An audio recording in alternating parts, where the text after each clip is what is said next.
मागता गावात रविवार दिनांक 8 फेब्रुवारी 2026 रोजी संत श्री गजानन महाराजांचा प्रकट दिन अत्यंत श्रद्धा व भक्तिभावात साजरा करण्यात आला.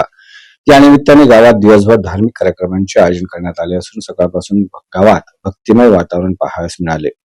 प्रकट दिनाच्या पहाटेपासून भाविकांनी एकत्र येत गजानन महाराजांचे नाम स्मरणास सुरुवात केली. काकड आरती, भजन, नामघोष व सामूहिक प्रार्थना अशा विविध उपक्रमांद्वारे भक्तांनी आपली श्रद्धा व्यक्त केली. सकाळच्या सत्रात गजानन महाराजांच्या जीवन कार्यावर आधारित अभंग व भक्तिगीते सादर करण्यात आली.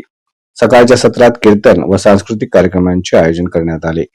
या कार्यक्रमांमधून भक्ती, सदाचार, मानवता व एकोप्याचा संदेश देण्यात आला. गावातील महिला, युवक व ज्येष्ठ नागरिकांनी या उपक्रमांमध्ये उत्स्फूर्त सहभाग घेतला. दुपारच्या वेळी महाप्रसादाचे आयोजन करण्यात आले. गावातील तसेच परिसरातील भाविकांनी शांततेत व शिस्तीत महाप्रसादाचा लाभ घेतला.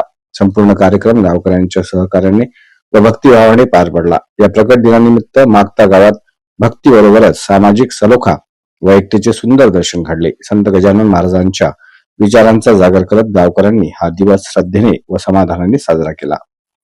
अशाच महत्त्वपूर्ण बातम्यांच्या अपडेटसाठी अजिंक्य भारत न्यूजच्या पेजला फॉलो करा आणि सबस्क्राईब करा. Thank you for watching.